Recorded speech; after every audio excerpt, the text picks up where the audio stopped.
This is Keep the Faith Ministry News. I'm Hal Mayer. Many members of the Catholic Church thought the sexual abuse crisis was mostly in the past. This certainly has been the Church's intent, at least in word.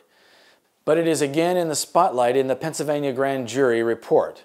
The report of 70 years of abuse in the Church in 6 dioceses in Pennsylvania found that 300 priests had sexually abused more than 1,000 known victims.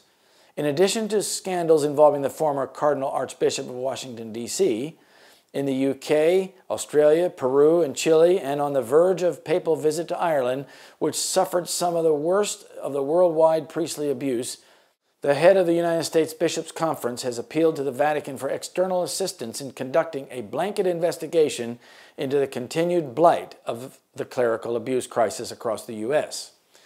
We already know that one root cause is the failure of episcopal leadership, Cardinal Daniel DiNardo stated. The result was that scores of beloved children of God were abandoned to face an abuse of power alone. This is a moral catastrophe. And while DiNardo is right about the catastrophe, his solution does not go far enough. Priests violated especially young altar boys and shared them with other priests. When a victim complained of the abuse, Church officials dismissed the accusations, accused the victim of making it up, humiliating him, or making him feel guilty for exposing the perpetrator. The Pennsylvania report, which relied mainly on internal church documents, is the largest investigation of its kind. But it isn't large enough. The report plainly presents evidence that the Church's deliberate cover-up frequently resulted in expiration of the statutory limitations period, and that law enforcement was overly deferential to the Church. The grand jury describes how dioceses had a common playbook by which they managed the crisis. This enabled them to escape public accountability. The whole system was organized with a supreme lack of transparency, accountability, and especially justice. The National Catholic Church has become adept at offering shallow and hollow apologies, statements about shock, disgust, and pledging promises. Dioceses are releasing statements emphasizing these crimes concern the past and not the present, stating there are policies in place for a safe future. These pious platitudes do not create transparency or promote trust. The report suggests that church officials have not told the unvarnished truth. They have not admitted to the wrongdoing, but have minimized it, justified it, and made excuses for it. As the report confirms, the current system of choosing bishops relies on cronyism and what could be called a kind of nepotism. The bishops reproduce themselves, and thus no new blood enters the system. Pope Francis, early in his pontificate, established a zero-tolerance policy and a commission to address the crisis and develop solutions. But the commission met roadblocks from the Vatican itself. Its own recommendations were not being implemented, and communications by victims to leading Vatican departments were being ignored. It was denied vital resources to carry out its work. Irish woman Marie Collins, a prominent survivor and member of the commission, eventually resigned in protest. All of this happened before Peru and Chile and the latest U.S. revelations. Guidelines on the very issue of abuse issued by Rome in 2001, 1962, and 1922 demanded secrecy as a matter of course.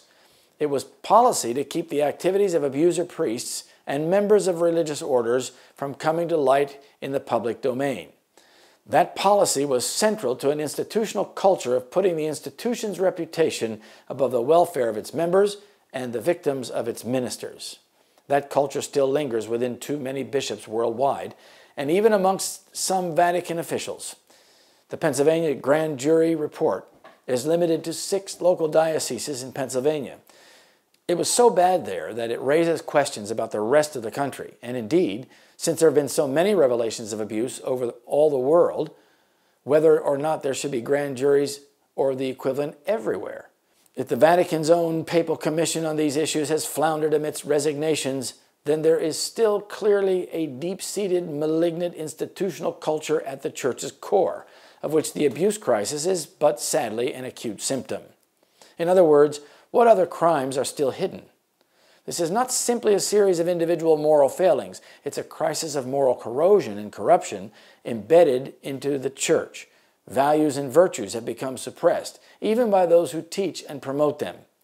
For instance, earlier this year, the U.S. bishops yet again resisted calls for greater episcopal accountability, a resistance witnessed all too prevalently throughout the church elsewhere. Pope Francis' solidarity with the victims in his August 20 letter is welcomed by many, but what really needs to happen is for the church to completely dismantle the church's centralized hierarchical system of governance and replace it with something open and accountable. If God's true people are not willing to expose Rome's sins, God will give the task of revealing them to the stones, i.e., the media, grand juries, royal commissions, and other secular bodies. These stones will then prepare the way for the loud cry of the angel that lightens the earth with his glory. And I heard another voice from heaven saying, Come out of her, my people, that ye be not partakers of her sins, and that ye receive not of her plagues. For her sins have reached unto heaven, and God hath remembered her iniquities. Revelation 18, verses 4 and 5. This is Keep the Faith Ministry News. Thank you for watching.